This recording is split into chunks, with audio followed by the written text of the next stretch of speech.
সার্বিক প্রেক্ষাপটে ভারতের একজন জেনারেল যখন বাংলাদেশের নির্বাচন নিয়ে এবং বাংলাদেশের সাথে সম্পর্ক নিয়ে কথা বলে, এবং সে যখন বলে যে ওয়াকারের সাথে তার সার্বক্ষণিক যোগাযোগ আছে, টোটাল জিনিসটাকে আপনার কি মনে হয়? বিষয়টাকে কি আপনার কাছে পজিটিভ মনে হয়? অথচ জেনারেল ওয়াকার ভারতীয় সেনাপ্রধানের এই মন্তব্যের উপরে কোনো কথা বলে নাই, জাস্ট বাইপাস করেছে। বিষয়টাকে কি আপনি মনে করেন যে জেনারেল ওয়াকারের দুর্বলতা, নাকি জেনারেল ওয়াকার এই মুহূর্তে ভারতের কল্যাণ এবং আওয়ামী লীগের পুনর্বাসন করাই তার একমাত্র উদ্দেশ্য? হাজী ইসলাম। জেনারেল ওয়াকার 5 তারিখে যে ভূমিকাটা পালন করেছে তার জন্য তাকে আমি অশেষ ধন্যবাদ জানাই, কিন্তু তার কোনো ওয়ে নাই বাংলাদেশে ভারতের এজেন্ডা বাস্তবায়ন করার জন্য। এরকম যদি মনোভাব তার থাকে তাহলে আমি বলবো জেনারেল ওয়াকার জন্য এই মনোভাব থেকে সরে আসেন, কারণ বাংলাদেশের জনগণ এটা কোনোভাবেই বরদাস্ত করবে না। আর হাসিনা এবং ভারত দুটোকে একসঙ্গে দেখলে চলবে না। ভারত আমাদের প্রতিবেশী রাষ্ট্র, ভালো মন্দ সবসময় প্রতিবেশীদের প্রয়োজন হয়, যদি প্রতিবেশী সুলভ আচরণ করে। আর যদি তা না হয় তাহলে আমরা সেখান থেকে দূরে সরে যাব। আমরা ভারতের সাথে সম্পর্ক চাই, তাই বলে হাসিনার মতো স্বামী স্ত্রীর সম্পর্ক নয়। আমরা চাই ডক্টর ইউনূসের মতো সমতার ভিত্তিতে আমরা একটা স্বাধীন দেশ, ভারত একটা স্বাধীন দেশ। সেই সমতার ভিত্তিতে যদি সম্পর্ক হয়, ওয়েলকাম। দ্বিতীয় কথা, জ্যাকব সাহেব 1969-এর আন্দোলন, 70-এর নির্বাচন, 71-এর মুক্তিযুদ্ধ এবং এই 2024-এর এই জুলাই এবং আগস্টের অভ্যুত্থান, এটা একই সুতায় গাঁথা।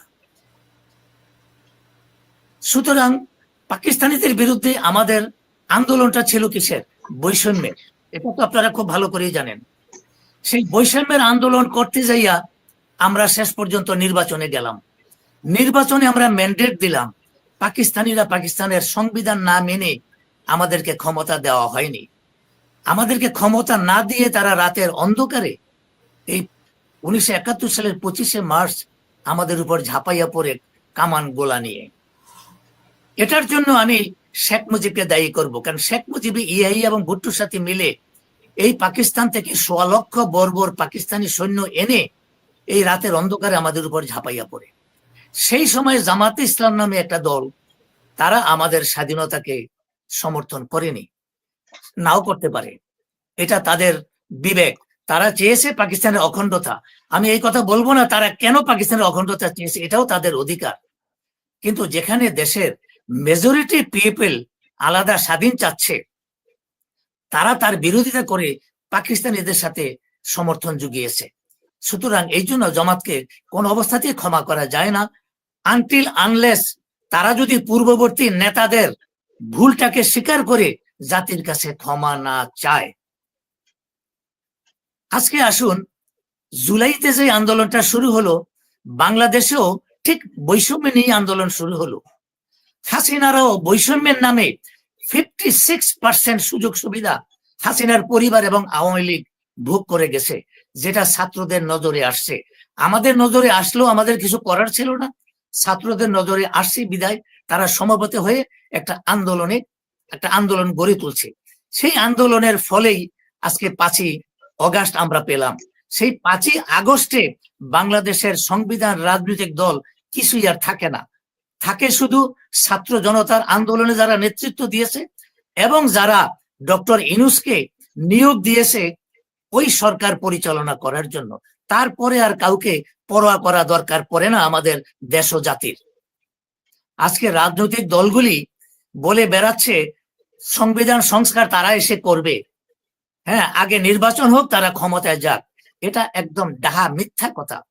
আর যেই দলটা বলতে পারে এই 16-17 বছরের তাণ্ডবের পরে, যারা বলতে পারে যে আমরা আওয়ামী লীগের নিষিদ্ধ চাই না, তার মানে তারা হাসিনারও পুনর্বাসন চায়।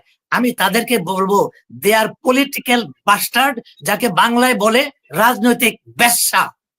বাংলাদেশের জনগণকে তাদের ব্যাপারে সজাগ থাকতে হবে। এই বেশ্যারা যেন আর বাংলাদেশের রাজনীতিতে এসে ক্ষমতা যেন ভোগ করতে না পারে। জ্যাকব সাহেব, আজকে যে সংস্কার নিয়ে আমাদের কথাবার্তা চলছে, সংস্কারবিহীন বাংলাদেশকে এই রাজনীতিবিদদের হাতে আর কোনো অবস্থাতে ছেড়ে দেওয়া যাবে না।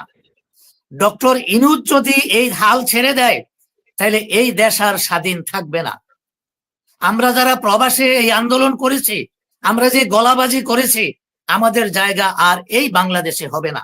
আমরা জীবন বাজি রেখে বাংলাদেশ থেকে পালিয়ে ভারতের জঙ্গলে থেকে ট্রেনিং নিয়ে যুদ্ধ করে আমরা বর্বর পাকিস্তানিদেরকে হটিয়ে দেশে আসছি।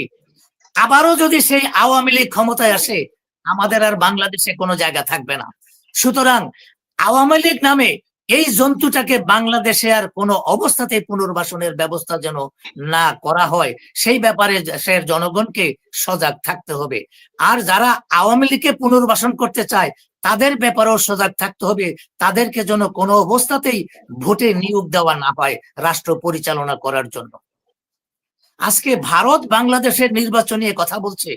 আমি ভারতকে প্রশ্ন করব, কোন নির্বাচনের কথা বলছেন আপনারা? গত 16-17 বছর যখন আমরা বাংলাদেশে একটা সুষ্ঠু নিরপেক্ষ নির্বাচন নিয়ে আমরা আন্দোলন করেছি, তখন আপনারা নীরব ছিলেন, আপনারা কোনো কথা বলেননি। আজকে আপনারা বাংলাদেশে নির্বাচন চাচ্ছেন। কোন নির্বাচন? ডক্টর ইউনূস যে নির্বাচন করে ক্ষমতা দিয়ে যাবে সেই নির্বাচন, নাকি জনগণের মতামতের ভিত্তিতে সেই নির্বাচন? আপনারা তো জনগণের মতামতের ভিত্তিতে নির্বাচন চাইতে পারেন না, সেই অধিকার আপনাদের বাংলাদেশে নাই। আর বাংলাদেশে কখন নির্বাচন হবে হবে না সেটা বাংলাদেশের জনগণ নির্ণয় করবে।